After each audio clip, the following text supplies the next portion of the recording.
vanguardias artísticas más grandes del siglo XX, básicamente porque rompió con todos los elementos tradicionales de la pintura previa al inicio de este movimiento. Y si bien fue un movimiento artístico, la verdad es que tuvo una enorme influencia en el diseño gráfico moderno. Esta vanguardia fue iniciada por Pablo Picasso y Georges Braque. Lo que vemos acá en pantalla es un cuadro del propio Pablo Picasso que se llama El Guernica, que básicamente retrata el bombardeo de una población civil por parte de las fuerzas fascistas. Y acá podemos ver una foto de Picasso y su retrato cubista, que rompe con esa herencia del Renacimiento que fue la perspectiva. Un crítico dijo despectivamente que las pinturas del nuevo estilo parecían como compuestas por pequeños cubos, y ese fue el origen del término cubismo, el nombre que le dieron a esta vanguardia. Los cubistas hicieron explotar el espacio y fracturaron los objetos, haciéndolos más geométricos, más puntiagudos. Tampoco hay un único punto de vista, ni sensación de profundidad de la mano de un punto de fuga. En realidad, la vista de un objeto es la suma de muchos puntos de vista diferentes, y todos al mismo tiempo. No se crea desde un ángulo, como en la perspectiva, sino desde muchos ángulos.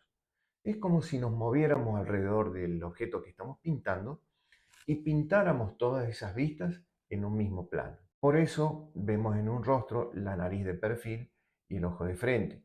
Una botella aparece en su corte vertical y también con su corte horizontal.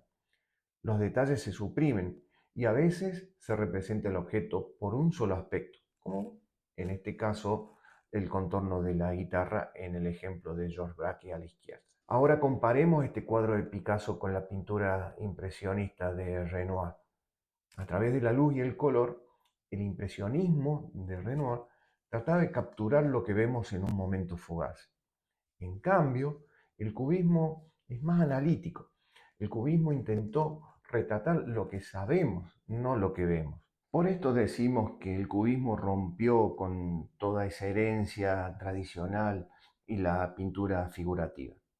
Ahora, la pregunta es, ¿por qué hizo esto? ¿Qué motivó a los cubistas a esa ruptura? ¿Y podrías decirnos, en nuestra sociedad contemporánea, qué otro movimiento de ruptura estás detectando y por qué? ¿Cuáles son sus motivos? El cubismo, en una etapa posterior, incorporó el collage. Ellos usaban materiales tradicionales como el óleo, pero le empezaron a sumar otros materiales nuevos como papel de diario, cajas, partituras impresas. A su vez, el collage inspiró a otras vanguardias como el futurismo y el dadaísmo, que adoptaron esta misma técnica. En el campo proyectual podemos ver la influencia cubista en trabajos como el de McKnight Coffer. Al pie del afiche vemos el libro representado en forma plana y lineal al mismo tiempo. Lo mismo ocurre con la tipografía, que cambia de color y altera su línea de base. Las líneas blancas del libro cambian a negras cuando penetran en la paleta del pintor. Todo esto hace que todo fluya, que la composición sea dinámica, que las distintas imágenes se vuelvan transparentes o se interconecten, interpenetren, se atraviesen. Estos dos trabajos se parecen, pero al mismo tiempo son muy diferentes. Uno es arte, el otro es diseño. McKnight Coffer plantea lo mismo en este afiche. Al jugar con líneas, planos y ángulos, él disuelve los bordes de los objetos.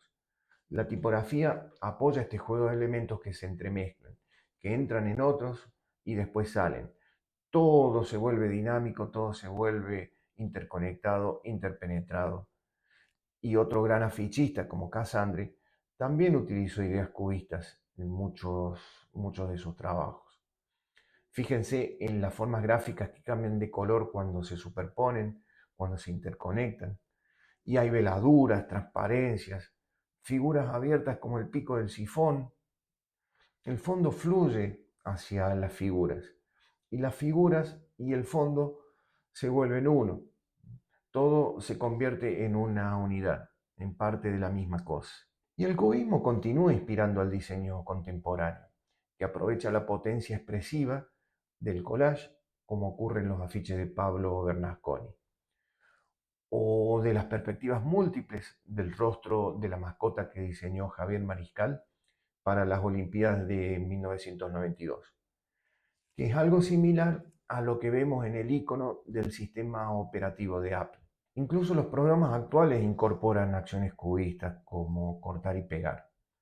Como vemos, la esencia del cubismo continúa hoy en día. Cortar, pegar, superponer en capas son operaciones cotidianas en el diseño gráfico.